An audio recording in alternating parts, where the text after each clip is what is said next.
Hello বন্ধুরা, যারা diet করো, যারা কম তেলে রান্না পছন্দ করো, কম মসলায় রান্না পছন্দ করো, তাদের জন্য কিন্তু আজকের রেসিপিটা কেউ ট্রাই না করলে অবশ্যই একবার ট্রাই করে দেখতে পারো। ঝিঙে দিয়ে ভোলা মাছের ঝোল। কড়াইটা একটু গরম হলেই দিয়ে দেবো সর্ষে তেল, সামান্য সর্ষে। এরপর আমি ফোড়নের জন্য নিয়েছি কালো জিরে, গোটা জিরে, মেথি আর রাঁধুনি।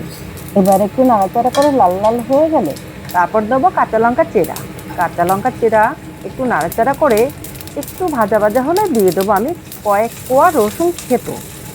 রসুন থেতোটা দিয়ে একটু নাড়াচাড়া করে নিতে হবে। দিয়ে দেবো লাল লাল কেটে রাখা ডুমো ডুমো ঝিঙের টুকরোগুলো। আমি কিন্তু মাছটাকে আগেই অন্য একটা কড়াইতে ভেজে রেখেছিলাম।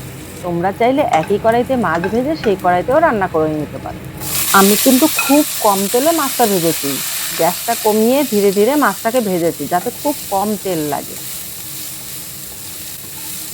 মাছটা ভাজার সময় অনেক সময় কি হয়, মাছটা ভেঙে যায়। তার জন্য ছোট্ট একটা টিপস, মাছটা যখন নুন হলুদ দিয়ে মাখবে তখন একটুখানি আটা বা ময়দার গুঁড়ো মিশিয়ে মেখে নেবে। দেখবে মাছ একদমই ভাঙবেও না, ফাটবেও না, গোটা থেকে যাবে। এরপর ঝিঙেটা একটু লাল লাল হলে তখন কিন্তু জল দিয়ে দেবো।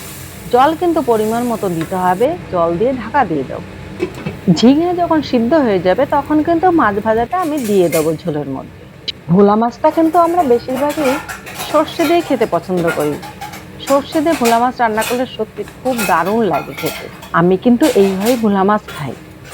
এইদিকে সমুদ্রের মাছও খাওয়া হলো, ভোলা মাছও খাওয়া হলো, আর এতে কিন্তু টেস্ট কমে না। আর সবজি দিয়ে রান্না করলে তার একটা অন্যরকম টেস্ট। আর এই টেস্টটা কিন্তু এই যে যতগুলো আমি ফোড়নে ইনগ্রেডিয়েন্টস ইউজ করেছি এইটার জন্যই কিন্তু সবজিতে টেস্ট আসবে।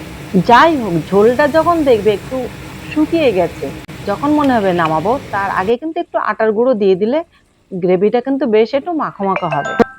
আমি যেভাবে এই রান্নাটা করলাম ঝিঙা দিয়ে ভোলা মাছের ঝোল, একবার তোমরা ট্রাই করেই দেখতে পারো।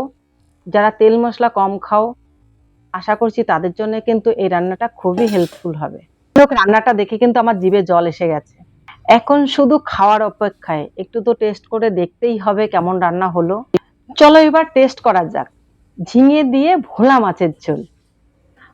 মুখটা দেখে তো তোমরা নিশ্চয়ই বুঝতে পারবে কেমন হয়েছে খেতে।